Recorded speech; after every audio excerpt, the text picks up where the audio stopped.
Sit Down Before Reading, a memoir by me, Dave Bexfield. Chapter 49, The Reckoning. As a cub reporter for a freshly launched business newspaper, I was responsible for digging up scoops. Think Woodward, Bernstein, Watergate. Then stopped thinking that because it was 1994. I was barely in my mid-20s and living in Albuquerque, New Mexico, where headlines like "Balloon Lands on Highway," "Tumbleweeds Bury House," and "Governor Signs Bill Recognizing Smell of Roasting Green Chilies as Official State Aroma" pull in readers. I originally tried to land a copy editor position at the area's biggest paper, the Albuquerque Journal, but failed the test they give all job applicants to weed out the uninformed. I was summarily weeded. I was not, and still am not, a good speller. I am fastidiously fudgy with grammar rules, and when they asked me to identify Stoney Case, UNM's star quarterback at the time, I wrote something akin to "a heavy and unwieldy briefcase made of rock known to damage toes if accidentally dropped." I didn't get the job, but I did land the business paper gig, and one of the first assignments was to cover a speech that media mogul and rancher Ted Turner was giving about being a steward of the land. Today, he is the state's largest private landowner with more than 1 million acres and has been converting the historic properties he owns into nature reserves to share with the public.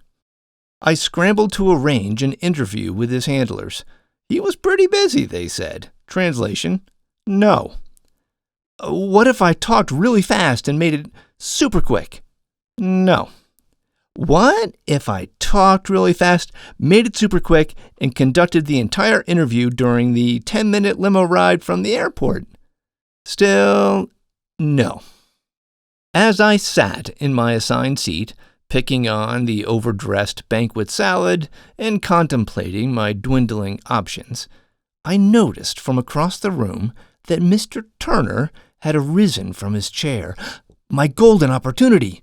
So I followed him from a nonchalant, totally cool, safe distance. I was still planless, and now, apparently, also clueless. My golden opportunity was turning literally golden as I found myself walking past his stern, arms-crossed security guard into a semi-private room. The restroom. How, in God's name, does one interview a billionaire in the bathroom? I pondered that exact question, penis in hand, as I tucked into a urinal next to the man and pretended to pee. That uncomfortable, urgently pressing scenario is what I imagine it feels like right now to many of you, pants down, exposed, as your world is violently rocking like a seriously out-of-balance washing machine. What now? What the hell now? Every bone in your body, even my body, is screaming, "This can't be happening." And every brain cell embracing logic is screaming back, "Of course this is happening." Sound science makes sense, and this makes sense. All of it. Scientists have been unable to find the source of a single autoimmune disease. More than 100 have been thought to exist, despite more than a century of dedicated, exhaustive, but ultimately fruitless searching for a cause. Of course, scientists have known for decades, with 100% certainty, that near impossible to detect spirochetes can cause cancer, trigger psychosis, and fuel countless health issues. Much of this learned from the tragic 40-year study of 399 black men with untreated syphilis in Tuskegee, Alabama, but have insisted that a bacterial infection couldn't possibly be at the root of such carnage. Of course. Scientists have attempted to create accurate diagnostic tests to better identify and predict myriad health conditions from autoimmune diseases to cancer, fine-tuning blood tests, looking for telltale signatures in MRIs, searching for markers in cerebral spinal fluid, trying to glean genetic clues, but rarely have ever come close to finding anything definitive. Of course, scientists have tried to develop effective treatments for these health issues and chronic conditions, conducting countless clinical trials, experimenting on millions of people, and publishing hundreds of thousands of studies, all under the now laughable auspices of do no harm, to no avail. Of course, scientists have continually pooh-poohed and dismissed unexpected positive results when these patients sporadically, suddenly get better, even cured, after being treated with antibiotics that traditionally are used to vanquish Lyme, Bartonella, and other bacterial infections. Of course, scientists have produced a pair of blood tests to recognize the presence of Lyme disease antibodies, the ELISA and Western blot, for evidence that the body is fighting the bacterial infection. Except they've known, since their development, that the tests are woefully deficient at flagging neurological cases of the disease, the most common form. Of course. And then, with more than 20,000 journal articles on the topic, scientists have long insisted that these very tests are deeply flawed because they produce too many unexpected results. Positives. Lyme serologies are notorious for false positive results from numerous reported causes, including syphilis, rheumatoid arthritis, lupus, and subacute bacterial endocarditis. Yet they blindly trust negative results. Of course. What did you think was going to happen when scientists don't trust their own science, refusing to believe in the existence of a very real and obscenely destructive disease? It would be convenient to justify the rote dismissiveness of academics, researchers, and physicians if it were restricted to laypersons proffering unsubstantiated opinions about Lyme. These laypersons, at best, amateur health sleuths with degrees in non-STEM fields like history and English, are not medical authorities after all, a fact one member of active MSers made when unsubscribing before the memoir's biggest reveals. I prefer expert opinions on MS. I understand the sentiment. When I started writing this memoir in the spring of 2022, I certainly didn't expect to upstage the experts. I initially thought my case of Lyme was a rare outlier, an obscure version called Lyme encephalomyelitis, which so closely mimics multiple sclerosis that it's virtually impossible to tell them apart, that tragically got overlooked and subsequently was misdiagnosed as MS. My original plan? Get to the bottom of how that craptastic blunder materialized so that it wouldn't happen ever again. Then I discovered that Lyme was broader than that, with at least 30% of people diagnosed with MS having a version of the disease, while still almost scoffing at the idea that it was more widespread. Lyme was just in a subset of MS patients, I theorized. Yet, as I was strengthening that case, I kept finding evidence that it was broader still, causing me to revise my expectations yet again. It absolutely, positively couldn't extend to all autoimmune diseases, I reasoned, and even then, why couldn't someone have both an autoimmune disease and Lyme? For months, I tried to make that math work, trying to create a scenario where both coexisted. I couldn't. Science kept rewriting and refining my hypotheses. Eventually, I just let it guide me, and did it ever, leading me to all those revelations, despite me kicking and screaming in disbelief. Today, now, the science supports the entirety of my findings. Surprisingly, indeed shockingly, another entity does too. Scientists. As I've said many times before, I didn't climb this impossibly steep mountain solo. Few of my discoveries are truly novel. Instead, cairns left by past summiting attempts were invaluable guideposts that I dutifully followed. Like Rose Eichelson's groundbreaking discovery of spirochetes in the spinal fluid of MS patients, a story I retold in Chapter 32.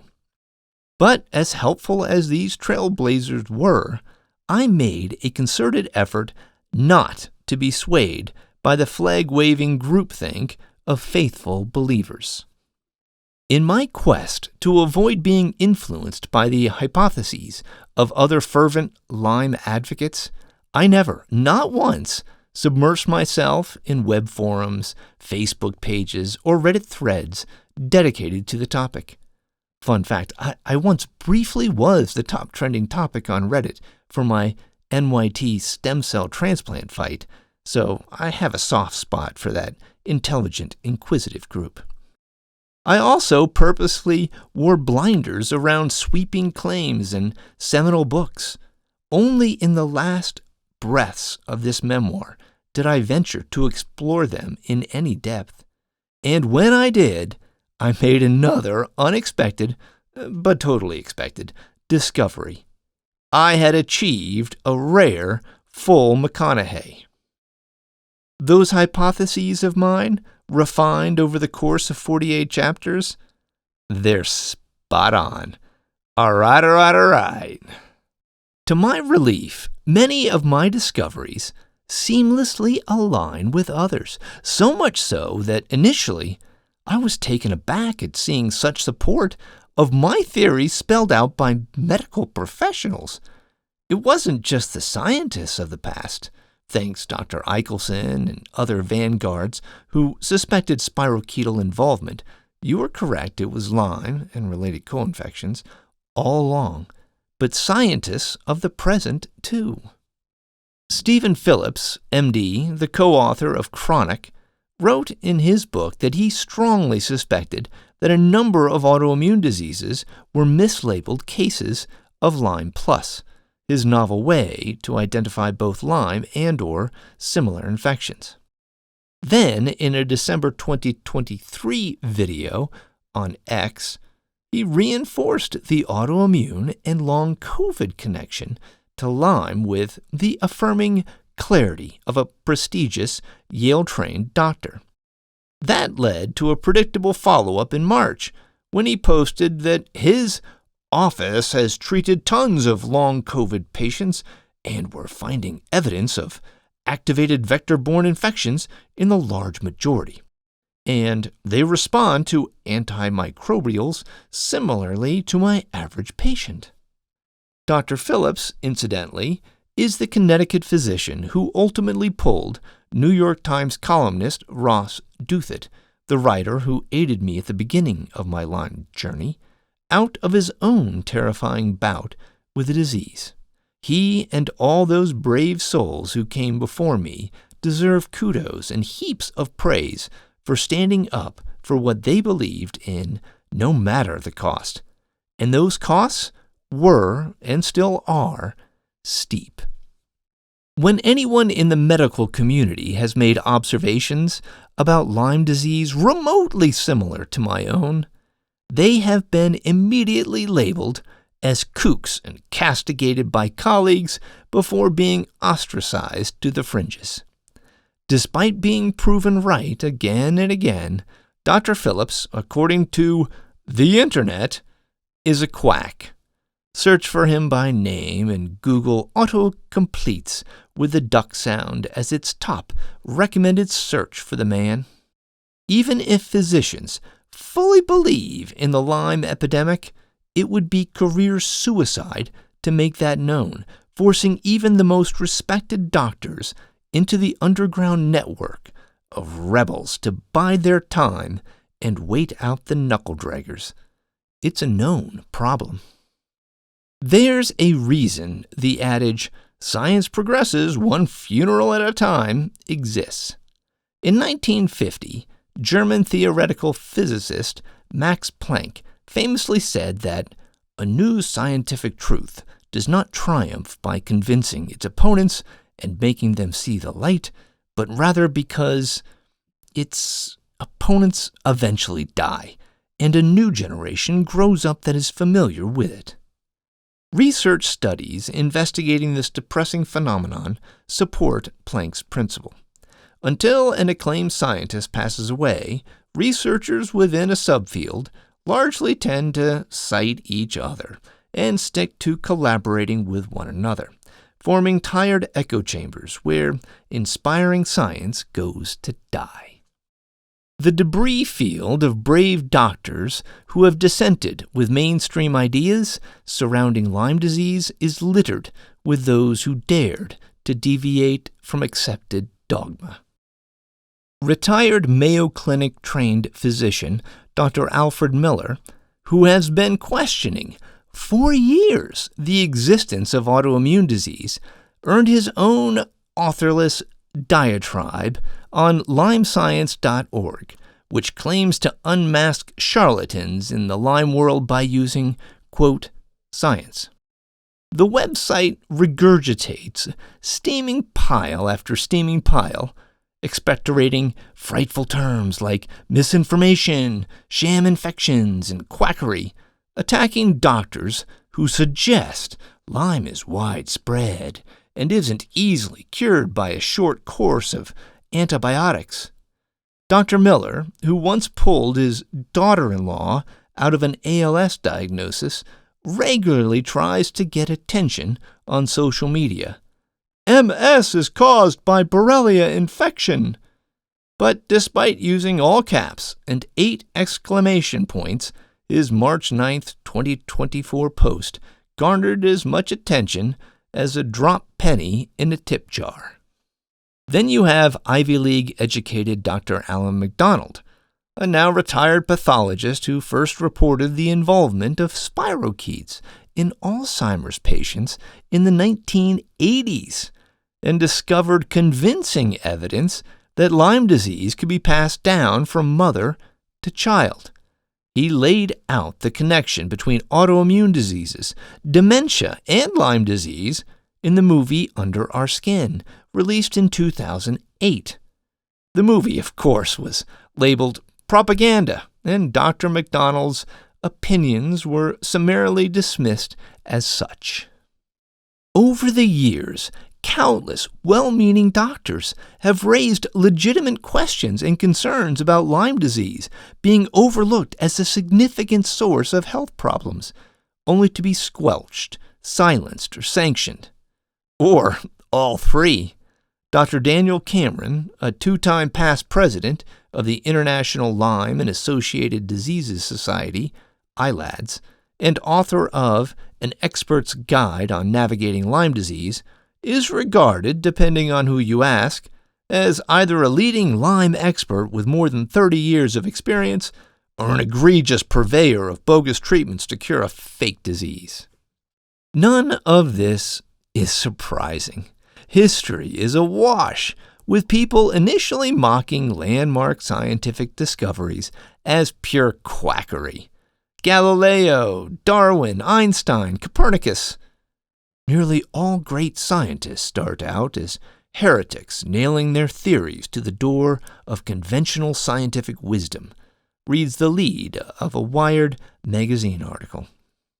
Our Australian Nobel Prize winner, Dr. Barry Marshall, knows that game plan well. As he recounted in a 2010 interview with Discover magazine, his findings were such a reach, so weird, that to gastroenterologists, the concept of a germ causing ulcers was like saying that the earth is flat.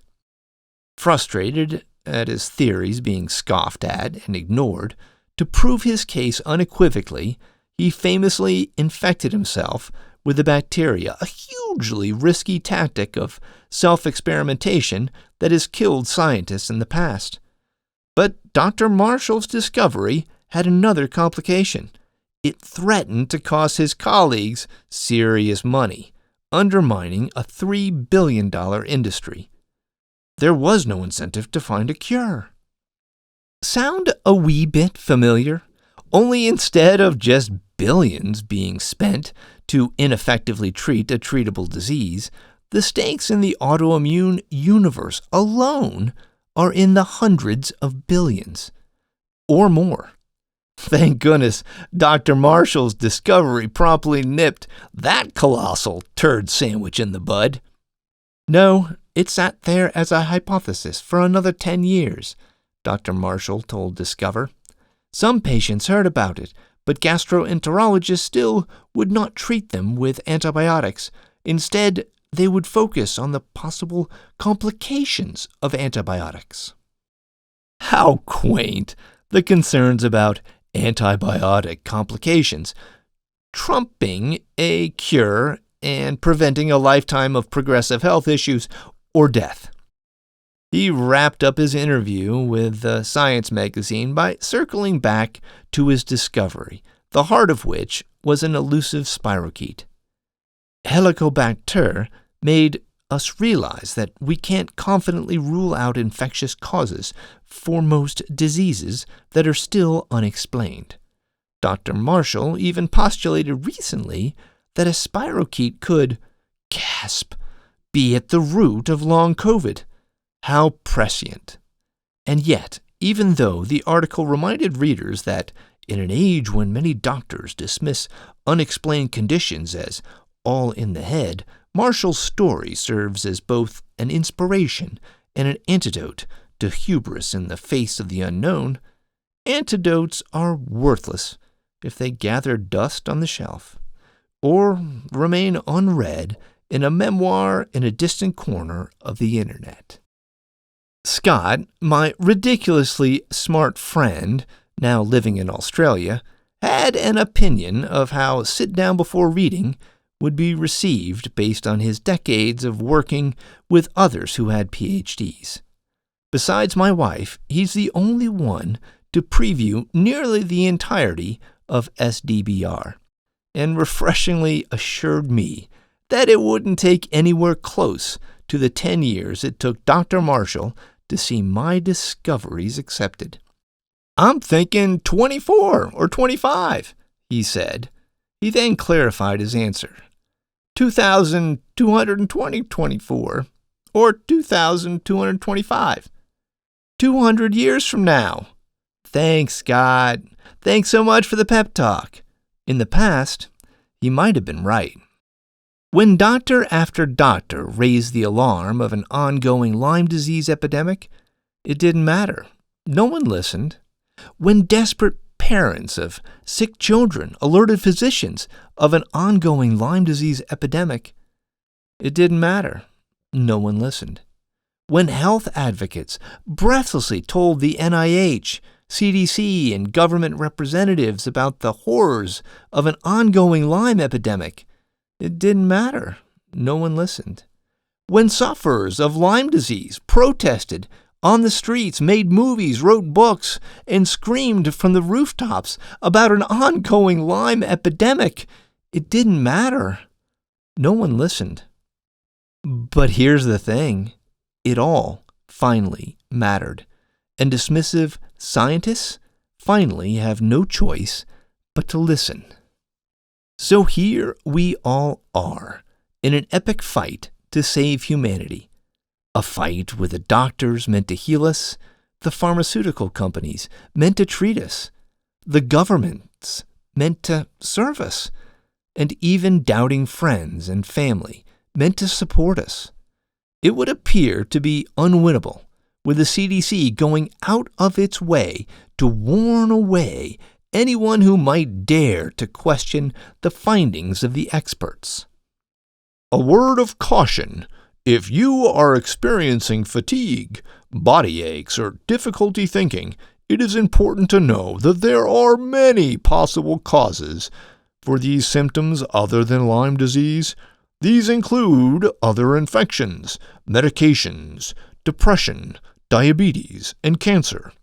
It is especially unlikely that Lyme disease is the cause of prolonged or recurring symptoms if you tested negative for Lyme disease using a recommended test or have not lived in or traveled to areas where Lyme disease is common. We now know none of that is true. None of it. The CDC even goes so far as to discourage use of the term chronic Lyme disease because it implies that prolonged symptoms are caused by an ongoing bacterial infection. Until there is conclusive evidence to the contrary, I think we must imply just that infections not only are ongoing but raging, and for damn good reason. Despite 2 years of treatment, my spirochetal invaders are still very much alive and return to their marauding ways whenever the opportunity presents. Any antibiotic pause lasting longer than a couple of weeks tempts disaster, as issues with my bladder leak to the forefront and the smothering seeds of paranoia from Lyme-induced psychosis start sprouting anew. The laughable suggestion that my continued disability is merely the residual remnants of a past infection cured long ago is fanciful thinking. Post-treatment Lyme disease, or PTLD, is clearly not a thing. It's just stubborn Lyme disease, grinding on in perpetuity. But that's not the scariest part. Without serious, immediate change, it's going to get worse for all of us. Way, way, way worse. Now 25, Sarah Kays released a song in 2022 called Math that struck a nerve. It begins, "My teachers were right. I use math every day of my life," she sings, reflecting on her days in high school. "I add, subtract, divide, and most of the time it makes me want to die." The math of this unfolding Lyme epidemic is going to make most of us relish the peace of resting 6 feet under. For millennia, Lyme disease has been swirling around like the tornadoes of the Midwest, causing the sporadic decimation of health, sure, but on a scale that is digestible, akin to the accepted costs of living and growing older in Tornado Alley. That is changing, and quickly. Fortuitously, or terrifyingly, the in utero transmission of Lyme has exposed another unmissable pattern, leading us face first into an absolute behemoth of a hallelujah booyah. We now have a rational, clear explanation for the steady rise of autoimmune disease diagnoses and other conditions, particularly since 1990. It's generational.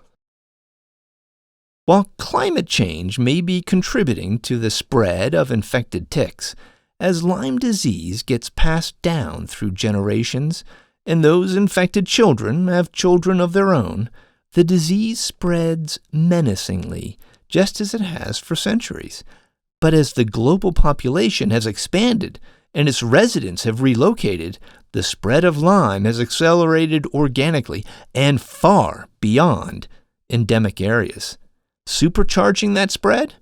The trisection of 3 perfect storms, all occurring around the same time frame: World War II, the baby boom, and air travel. Flying overtook train travel in the U.S. in 1955, and flying overtook ocean liners for crossing the Atlantic in 1957, not even a full 3 generations ago. But it was the return of GIs from the European theater, a theater conveniently populated with Lyme-infected ticks and similarly infected young women, that has helped drive this latest surge. Beginning around 1945, a bevy of newly circulating cases of mostly dormant Lyme disease started spreading, brought home by the soldiers.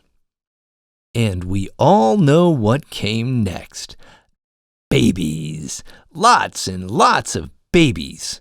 After a couple generations, with Lyme stealthily spreading, the bill to humanity's health started coming due as a swell of sickness began to rise, notably in the 1990s. But the part that is most horrifying? You might have skipped over the foreshadowing in the Hallelujah Booyah chaos of Chapter 48, the part about health issues rising in young adults and major increases in risk between successive generations. We currently are deep into Generation 3, transitioning to a fourth, which means that the prevalence of autoimmune conditions, mental illnesses, and a swath of cancers and other health issues should now be breaching the levees, worrying scientists and the public alike. Based on all available data, we've clearly reached the flood stage. And, oh yeah, people are freaking the hell out. Autoimmunity is reaching epidemic levels, with some studies estimating an increase of 3 to 12% annually, warns Molly Murray, president and CEO of the Autoimmune Association. She then highlights outright terrifying trends. Type 1 diabetes has nearly doubled in the past 40 years. Celiac disease has increased fivefold in the last 30 years. MS worldwide has increased 30% since 2013, and inflammatory bowel disease has jumped 46% in 15 years. Last year, Dr. F.W. Miller, the former head of the Environmental Autoimmunity Group for the NIH, put out an urgent call to action to address the increasing prevalence of autoimmunity and autoimmune disease, writing in Scientific American. Our recent research indicates that one type of autoantibody, called anti-nuclear antibodies, increased nearly 50% in the U.S. in less than 30 years. This is not simply because we are screening more people.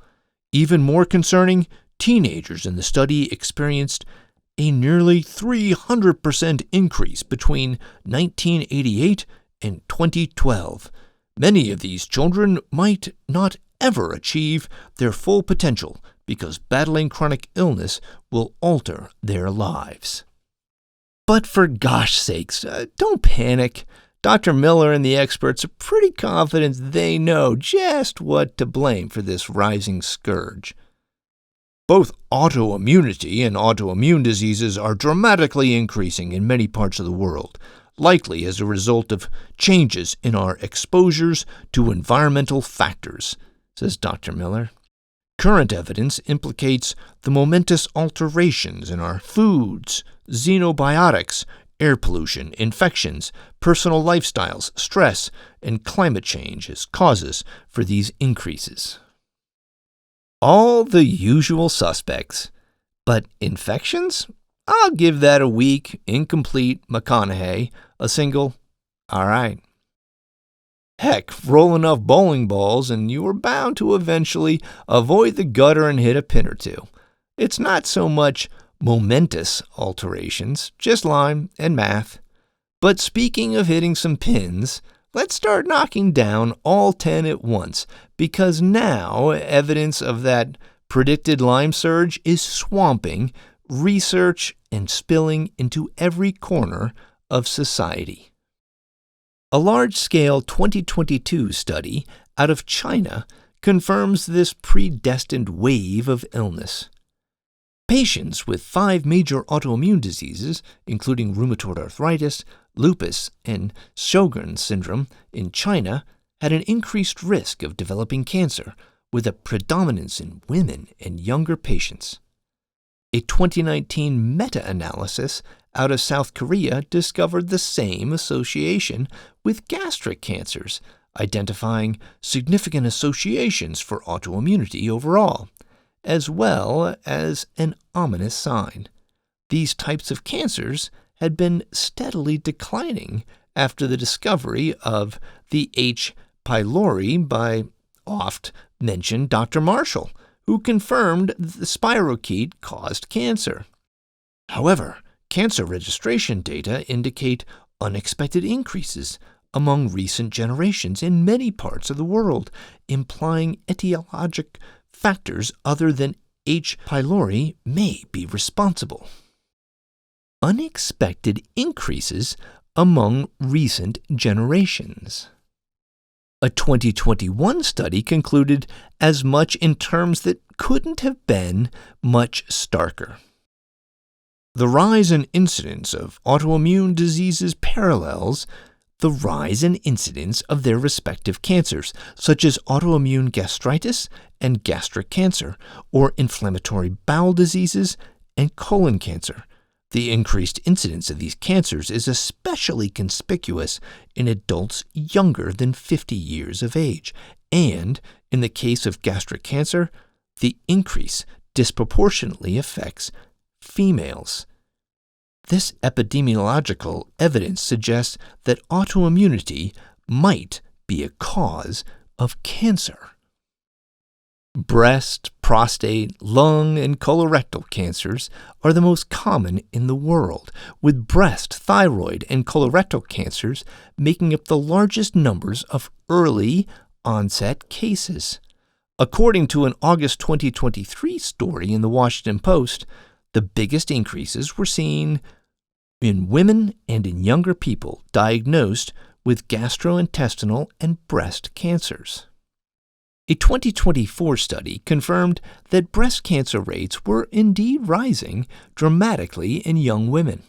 They also confirmed the distinct rise between generations. The researchers also found differences in breast cancer risk by year of birth. The most dramatic difference was a greater than 20% increased risk of breast cancer among women born in 1990 compared with women born in 1955. If men think they are in the clear, no.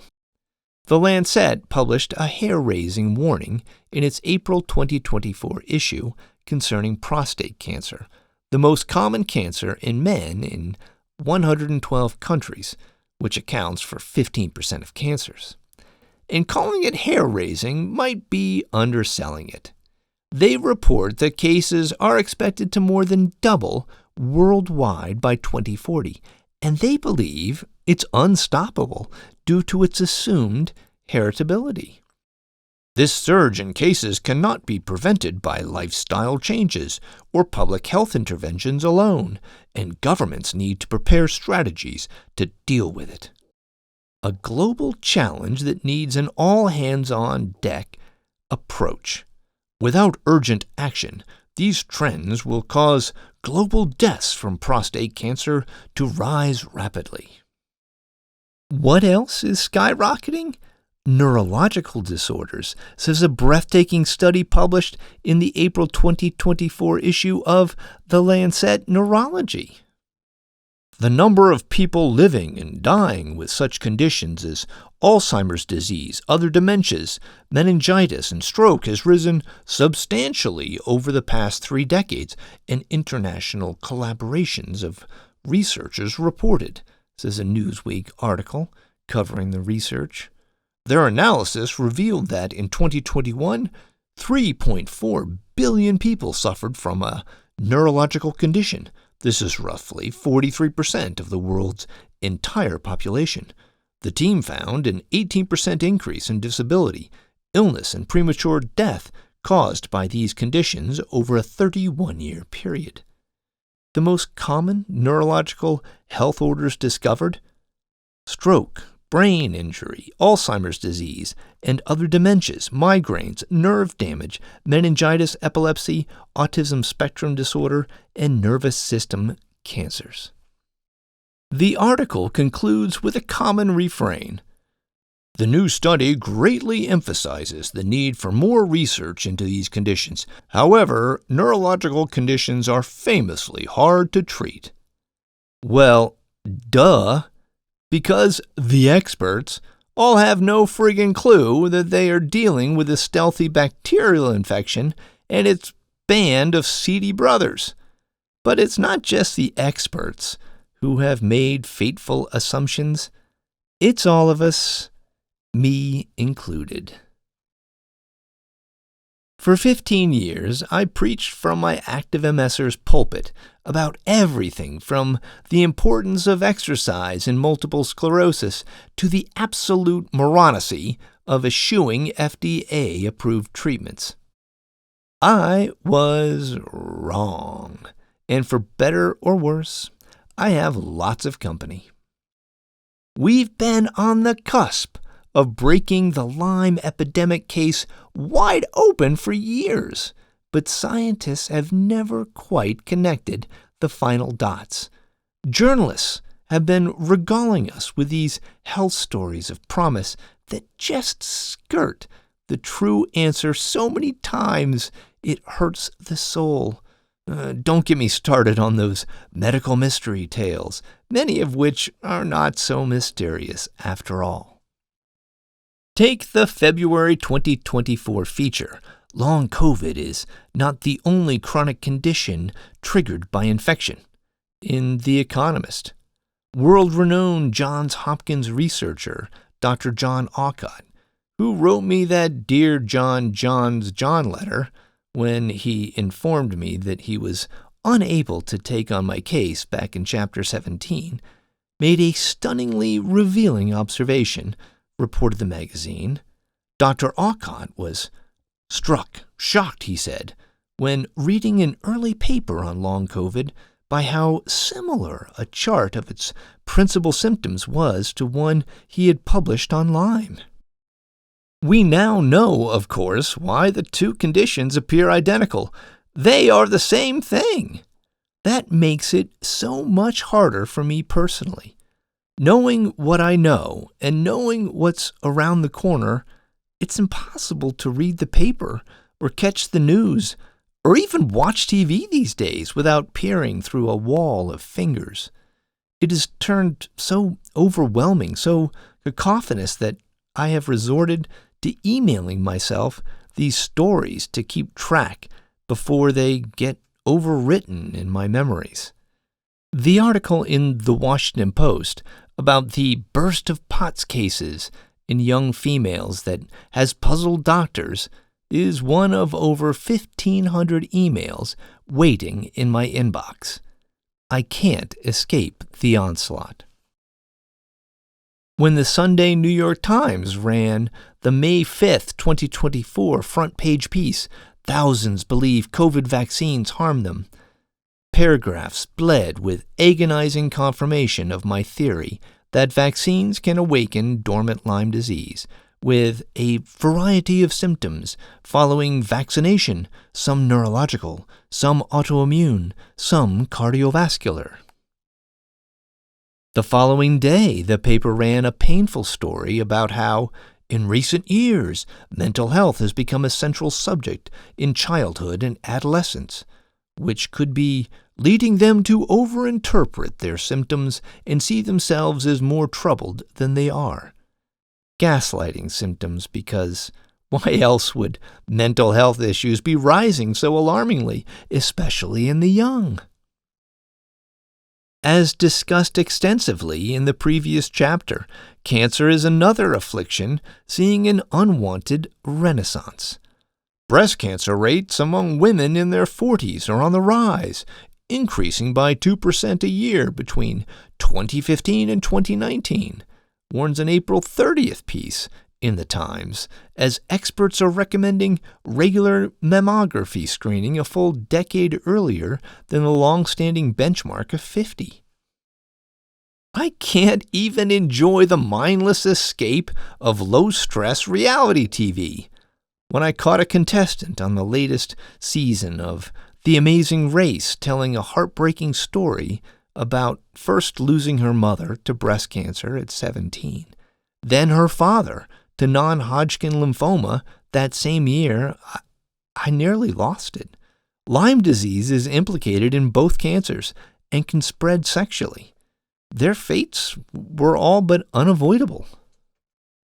Spiking cases of mental illness in the young, the alarming rise of autoimmune disease in the young, shocking rates of cancers in the young, all unexplained, the articles always lament.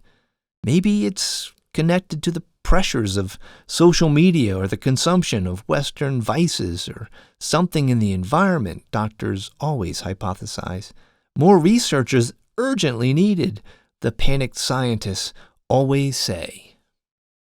The drumbeat of our engulfing Lyme epidemic is going to turn booming. Did anyone read the May 16th piece in Time?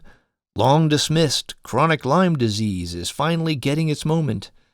About a 20-year quest to unearth the disease in one patient with a case that eerily resembles my own, all the way down to a tick discovered on the scalp and a subsequent MS diagnosis. There is no safe haven, no harbor of respite. From paupers to princesses, all of us are at risk. Despite the impending conclusions of conspiracy theorists worldwide, people in white coats ignoring me or any of the other Lyme advocates over the years wasn't a grand scheme to hide the truth of a parasitic epidemic. There's no evil cabal of infectious disease doctors, no big pharma collusion to bury Lyme treatment, no subterfuge among health insurers to keep people sick. No underhanded cover-up and purposeful malfeasance on the part of the federal government, regardless of whether or not they conducted experiments on ticks on an island off the East Coast, a popular belief among some. I've already spelled out in detail how this all innocently and tragically unfolded. Everyone missed it. Again and again and again and again and again and again. It's everywhere you look. There aren't enough sports cliches, stubbing that 2-foot putt, missing that yawning empty net, shanking that chip shot from the 5-yard line, clanking that wide-open layup, to do these perpetual close calls justice.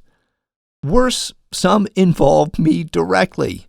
If even a single researcher or doctor had taken me seriously and entertained one of my hypotheses, after I asked always nicely, politely, and professionally for help, he or she might be joining me at a ceremony in Sweden. Instead, they are left looking at ignored messages from a pleading guy named Dave, contemplating what might have been. As gratifying as it is to have the science confirm my findings, it has been surprisingly rewarding to find answers to other obscurities. My favorite confirming research study has to be the one released in October 2023 concerning the benefits of taking Viagra, a drug that I've noticed has an effect on my Lyme disease. Researchers from Mount Sinai Medical Center in New York found that the erectile dysfunction pill lowered the risk of Alzheimer's disease an incredible 62% in men and an equally stunning 47% in women. Meanwhile, study findings presented at the 2023 annual meeting of the American Urological Association found that ED drugs lowered the risk of heart failure in men up to 33%, reduced the risk of early death by up to 41%, and aided other common heart issues. Chronic heart issues and dementia are intimately associated with Lyme disease. There is one more piece of business I need to attend to before I close this chapter. I did, after pretending to do my business at the urinal, manage to conduct a short interview with Mr. Turner at the restroom sink. I even got to meet his then-wife, Jane Fonda, who I also briefly interviewed. I asked her what she enjoyed most about my home state, New Mexico. She said, "The light." I asked her to expand, as it's hard to write an entire article based on a 2-word sentence. "The light," she repeated. My story about meeting those two never ran in the paper. I quit shortly thereafter. Chasing down interview subjects into bathrooms just wasn't for me. But I kept writing and evolved into a tenacious scribe when the facts didn't add up. Think of the honey badger, crowned in 2002 by the Guinness Book of World Records as the most fearless animal in the world. In the preface of Sit Down Before Reading, I told readers that I would almost certainly need their help before I was finished. I was prepared to do the hard sell, imploring those moved by my story to take action, any action, spread news of my memoir on social media, inform their doctors about the unrealized risk of Lyme disease, and share my discoveries with family and friends. That was all before I had written a single chapter, when I thought my misdiagnosis was an anomaly, my audience finite. Last month, my memoir and sitdownbeforereading.com website received a record number of curious readers, besting the record set the month before, which bested the record set the month before that. This month will set another record, so will the next. You're already witnessing the beginnings of one reckoning, as sickness from untreated Lyme skyrockets. But there is another reckoning on the horizon, equally concerning. The tsunami of outrage from all walks is gathering, the warning signs everywhere. The fifth and final tenet in my Shard's doctrine is dismantle or defend, don't defer. This seems like a good time to remind readers what I wrote in Chapter 37. I invite all readers, particularly those with degrees attached to their names, to strip down and try to take apart what I've written in these pages, dismantle my research and ginsu it into tiny, digestible bits that you can enjoy with a nice glass of Chianti, fava beans optional. But if you can't find fault with my conclusions, sitting back passively is unacceptable. Follow the lessons imparted by history, the decades it took before doctors accepted the idea of germs and hand washing, the years it took for ulcers to be recognized as an infection, and take action. Don't defer this responsibility. Defend me. Now. Loudly. It's going to turn thunderous, ear-splitting, deafening. It will become so cacophonous that the mere act of thinking will be hard. I urge everyone to prepare yourselves. Then again, never mind. With what's to come on the following pages, you can't.